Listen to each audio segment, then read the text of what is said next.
they came out with the IM6. That gave me about 15% lighter in weight and more performance. And it was enough that people recognized it. So anyway, I was working with Hercules, and their fibers were called like IM4, IM5, IM6, and this type of stuff. Well, their experimental fiber was IMX. I'm pushing them to make it. And then this Cortol company comes over, and they've got a new higher fiber material. And so I bought, all they had was 450 pounds. I bought it, and that was the first IMX. IMX. That was the first IMX. And we called it IMX because all we was doing at the plant was talking about IMX to Hercules. And so we just used their number. So that's how we come up with that. So after that 405 pounds was used up, they had it. We switched over to their IMX. So now I'm pushing on GLX. And GLX was a kind of a quantum jump from IMX. IMX was a quantum jump from IM6, then IMX was the next big jump. I'm talking to their resin company and I'm talking to their fiber part. So I know them really well because we're making, at that time, we were making tubes for Boeing 777, their air duct tubes. We were making tubes for Reagan's Star Wars. We were making tubes for Delta for parts of their airplane.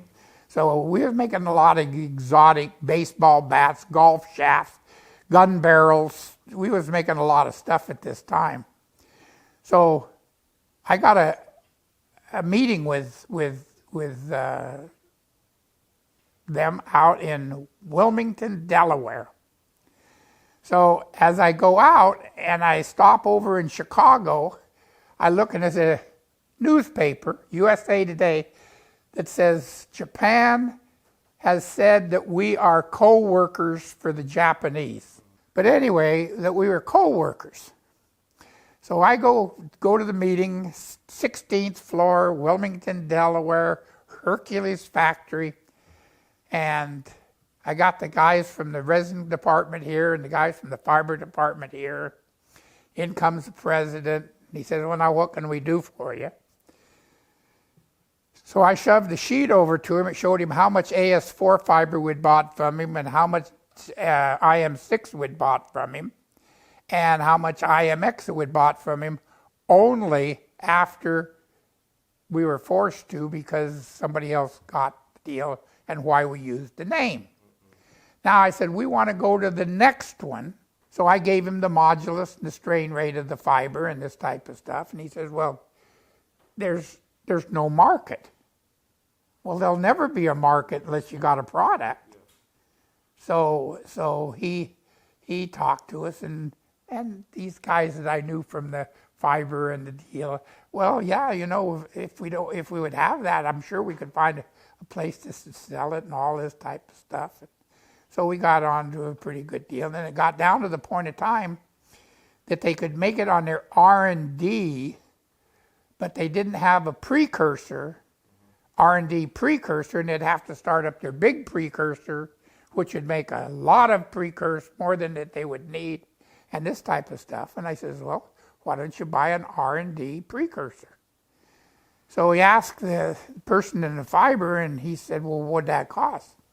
And he said, well, about $250,000. Oh, he says, that's a lot of money. I says, well, if you don't want to buy it, I can buy it and put it. I couldn't buy it. but I kind of pulled it. I says, I can buy it and put it in the company. Oh, he says, I don't think that would. Oh, Jesus. Buy the precursor and make the graphite for Gary. So that's how I got GLX. Oh, okay. I mean, I forced him into making it. And so that was GLX, and that's why it did so good. when we got our first material in, I made about 20 9-foot 6-weight fly rods. And I sent one a month before the AFMA show to each one of the magazines, all the top magazines.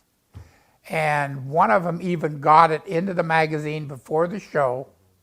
And from that, you know, I had 19 major articles in the top 4 fishing magazines that year. So that's what did G. Loomis and this type of stuff. So I was there for, you know, I don't know, it was 14, 16 years. And then all of a sudden, I go in and get a checkup, and I got prostate cancer.